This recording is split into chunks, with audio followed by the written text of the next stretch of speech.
But we want to talk first about how the very next day, Musk was over on Capitol Hill to meet with Republicans on the Energy Committee to talk AI. Our next guest summed it up this way, quote, Elon Musk isn't gone. Joining us now, the author of that post, Democratic Congressman Greg Casar of Texas, chair of the Congressional Progressive Caucus. Thank you, Congressman, so much for joining us. Musk thinks he's done enough. He says he's done enough. So why is he still hanging around Washington? I mean, Elon Musk isn't gone. Look, billionaires have purchased presidencies and run the federal government behind closed doors before. Elon Musk's real innovation was going out there in public and bragging about running the government on social media. So when the American people were rightly outraged and pushed back, now he's trying to say that he's going to step back, but he doesn't want to actually step back any of his powers. And as you just laid out, he's just as involved as ever, meeting in the Oval Office with foreign presidents, going to the Middle East with Trump to strike up business deals, and even pushing for AI policy to benefit himself. The Republican budget bill that just passed includes a $25 billion contract that Musk is the front runner on, so the corruption goes on. So what I think your viewers at home need to know is we need to take 3 steps. 1, make sure that Elon Musk doesn't get to just pretend that he's stepping back. We need to hold him accountable. 2, everyone needs to know that it's illegal for Elon Musk to stay a federal employee past May 30th. That's what federal law says. And 3, Democrats need to make clear we're not going to go easy on this guy if we retake the majority. We can use our subpoena and investigative power in a majority to look into Musk or any other billionaire that has broken any criminal laws, enriching themselves using the power of the White House. What does that accountability look like right now, Congressman? You said hold him accountable. How do you hold somebody who's not in government, although pretending or cosplaying as a government official, accountable while you are in the minority, and certainly somebody who has the president in his back pocket, more or less? Look, we get a lot of new legal and political and public pressure tools at our disposal beginning on May 30th if he overstays how long he's allowed to stay in government. We also need to make it really clear that majorities come and go, and it might only be a year and a half or so before Democrats have the power to do full subpoenas and full investigations.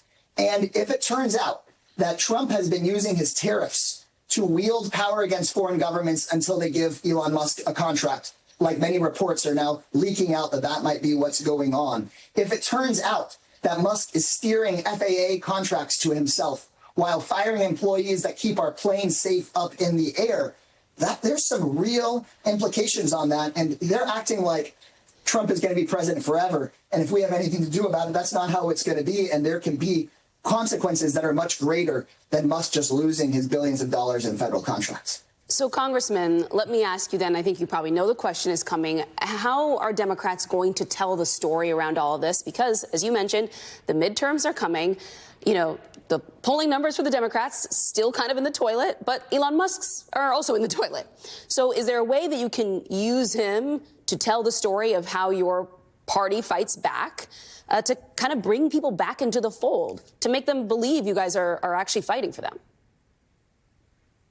We have to earn back the trust of working class voters and tell folks that we're going to be a new kind of Democratic Party, one that fully severs our ties with the billionaire class, become an anti-billionaire, pro-working class American party. That's what can bring people together that may disagree on some of the social issues, but ultimately, this Republican budget bill that the Congress just passed out of the House pits the 99.9% of Americans getting screwed over by the 0.1% of Americans. If we unite that 99%, we can block this budget bill from passing in the Senate. And if they choose to still ram it through, stealing their own constituents' health care in order to pay for billionaire tax cuts, then we can make them pay for it at the polls. And a Democratic majority then has to actually go after this corruption and pass bold bills that lift everybody up instead of looting them. And I think that's how we earn back people's trust.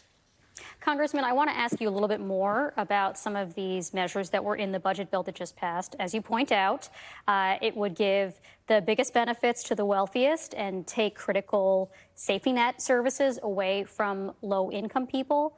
But some of what is in that bill, including changes to Medicaid, is actually quite popular among Americans. I'm talking specifically about the Medicaid work requirements, which are favored by most American people, including about half of Democrats, I believe. So, I personally think that these are a solution in search of a problem, but I'd love to hear you talk a little bit more about how Democrats can speak to this issue in a way that gets past voters' general sympathy for policies like this. Well, the thing is, these policies aren't actually about getting folks to work. We can't fall into the Republican trap on this. These aren't work requirements. These are paperwork requirements. Here, where I'm sitting in Texas, tons of people, over 1 million people lost their health care because Republicans started sending people endless paperwork to fill out in order to get their health care benefits. On the food assistance programs, where they try to cushion it up by saying these are work requirements or they're changing the way that dependents are counted, we just need to be clear. They're talking about kicking kids off of food assistance, kids that are hungry, because they're 8 years old now, not 7 years old. So we can't fall into the Republican messaging traps here. What they are doing is the biggest cuts to Medicaid in American history, the biggest cuts to Medicare in American history, the biggest cuts to food assistance in American history. We need to call it what it is and then have a positive vision about not just defending the status quo, but expanding Medicare and Medicaid to cover more things for people, for millions more Americans, so that we can inspire the people that are disaffected and make sure that everyday conservative voters aren't sold a lie by Republican members of Congress. Congressman, let me put up this tweet and get your thoughts to it. It's from Ben Cohen of Ben & Jerry's fame. He says the U.S. currently spends $2 million a minute on death machines, bombs, and war. Meanwhile, nearly 50 million Americans are at risk of going hungry. I want to give you a chance to comment about how much of American money is going overseas. You're the chair of the Congressional Progressive Caucus. And, there's a growing concern with some of the money that is being used, American funding, certainly overseas in conflicts, certainly what we're seeing in Gaza. What do you make of how some of that money is being used right now and whether it is an appropriate use of American taxpayer dollars? Look, we are buying military equipment that our generals don't even use or want. We are supplying weapons of war to a variety of countries that are committing clear human rights abuses, and that is against our law. And Aim and I concur with you that the U.S. has to stop being complicit in the slaughter in Gaza and Trump's ethnic cleansing plan there with Netanyahu. What folks need to know when you go and talk to a relative or a coworker that maybe voted for Donald Trump is that the money is there to make all of our lives better. We can expand Social Security without taking that away from someone else, because you know what? Elon Musk pays a tax into Social Security at a minuscule rate compared to a janitor or a truck driver. The money is there to provide a great public education to every child in this country. But why are we sending it to war contractors? Why are we sending it to big pharma that milks the taxpayer? Elon Musk and his ilk are trying to say that it's your immigrant neighbor that is the fraud, waste, and abuse. They're trying to say it's a public school teacher. They say that because they're trying to cover for the fact that it's the billionaires themselves that are getting away with all the waste, fraud, and abuse, and they want us to turn on our neighbors when we actually know where the money really is. All right, Congressman, stick around. We're going to squeeze in a quick break. When we come back, we want to get your thoughts on Christine Noem's head-scratching definition of habeas corpus. This is the Weekend Primetime on MSNBC. So, Secretary Noem, what is habeas corpus? Well, habeas corpus is a constitutional right that the president has to be able to remove people from this country and suspend their right to. Let me stop you, ma'am. Habeas corpus, excuse me, that's incorrect. President Lincoln used it. Excuse me. Habeas corpus is the legal principle that requires that the government provide a public reason for detaining and imprisoning people. Oh, man, I can't. That was too much. It is sorry. It is no longer surprising when Trump's best people, literally best people, give really bad answers to what we as Americans would like to think are really important but easy questions. But there's definitely a larger pattern emerging when it comes to how they view habeas corpus. There's the answer you just heard from Homeland Security Secretary Kristi Noem. Then there was last month when Trump senior advisor Stephen Miller told reporters that the Trump administration was actively looking at suspending habeas corpus. Texas Congressman Greg Casar is still with us. Congressman, how seriously are Democrats taking potential threats against habeas corpus? I mean, I laughed at her response, but what it really shows me is if she seriously, as a sitting secretary of an important security department in our government, does not know one of the most fundamental rights enshrined in the Constitution for Americans, that it paves the way for people like Stephen Miller to just throw out the idea, hey, we can suspend it. It's not a big deal. Yeah, of course, her comments are embarrassing. It's impressive to me that her asking for a $50 million private jet for herself was the second most embarrassing thing that she did this week. But while it's embarrassing, it is scary because she told the truth. For her, her truth is that the laws and rules don't apply to the Trump administration. And that endangers not just immigrant rights, but the rights of every single American under the U.S. Constitution. First, they say they can deport any immigrants that they want. Next, they say they can send U.S. citizens to a foreign prison, regardless of what the Supreme Court says. And next, they're arresting judges and pressing charges against members of Congress baselessly. And look, once they're arresting judges, charging members of Congress for dissent, once they're violating basically anybody's rights, then there's nothing stopping them from coming after you next. And that should send a chill down the spine of every American. Congressman, the Washington Post has been reporting, quote, masked officers descended on courthouses across the country this week and arrested stunned immigrants showing up for scheduled immigration hearings as part of a new directive from federal officials aimed at dramatically accelerating deportations. Now, to put this in context, Republicans, including Donald Trump, have been complaining for years that not enough immigrants showed up to their immigration hearings and other appointments and check-ins with immigration officials. Won't measures like this just sort of reinforce those or actually manifest those concerns? Like, it seems like these kinds of actions would drive more people into the shadows, no?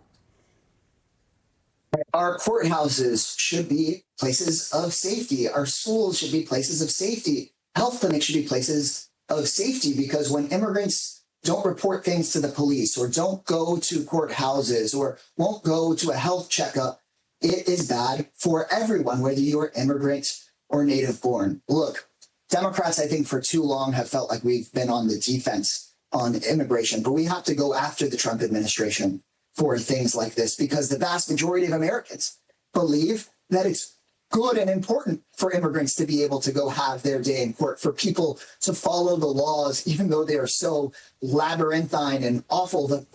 These are folks that are trying to do things the right way, and the Trump administration is going after them anyways. And so Trump every day betrays his own supporters. He said he was going to bring costs down. He keeps jacking costs up. He said that he's going to try to make you safe. And what he's doing is he's deporting everyday people, separating families, going into courthouses and schools. I mean, people didn't vote for this, and Democrats should go on the offense on these sorts of issues. Congressman, you just made a Truth Social account. I'm curious what kinds of conversations you hope to have there with people who are pretty much going to disagree with you on everything you have just said. I have found that actually folks don't disagree with me on everything I've just said. There are so many people that really thought that Trump was going to try to make you more safe or bring down your costs. But instead, he is getting rid of people's health care while enriching his billionaire buddies. Look, Trump said he was going to drain the swamp, but instead he's filled it up with even more billionaires enriching themselves. So I think this is a moment where, as progressives, we need to learn from the first Trump administration, where oftentimes we energize our own base, which we still need to do. But I think we have a real opportunity to go and talk to folks that might disagree on a variety of issues and say, but at the end of the day, shouldn't you be voting alongside people that want to make sure your everyday life is better, that your hours at work don't get longer, that you can retire and rely on Social Security and not have your entire family looted by these billionaire corporate raiders? And so, yeah, a lot of folks on Truth Social aren't going to agree with me, the Progressive Caucus chair, on many issues. But we need to go and let folks know that we're willing to come and talk with you and tell the real truth about how Trump is looting your pockets while saying he's protecting you and keeping you safe, but is doing anything but that. Let me play for you an exchange that happened, if I can, Congressman, between Senator Van Hollen and Marco Rubio, the Secretary of State in Congress earlier this week. Watch. Your campaign of fear and repression is eating away at foundational values of our democracy. Back then, it took one voice, Attorney Joseph Welch, to cut through the hysteria with the simple question that marked the beginning of the end of that shameful era. He asked Senator McCarthy, have you no sense of decency? And I would ask you the same, Secretary Rubio. But you have shown through your words and your actions what the answer is. And I have to tell you directly and personally that I regret voting for you for Secretary of State. Secretary of State Marco Rubio was supposed to be one of the adults in the room. He has failed at that miserably, as you saw there from Senator Van Hollen saying he regrets voting for him.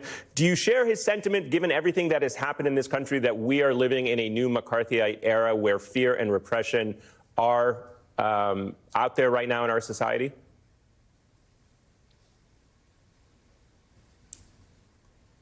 Congressman, I think over the course of one election.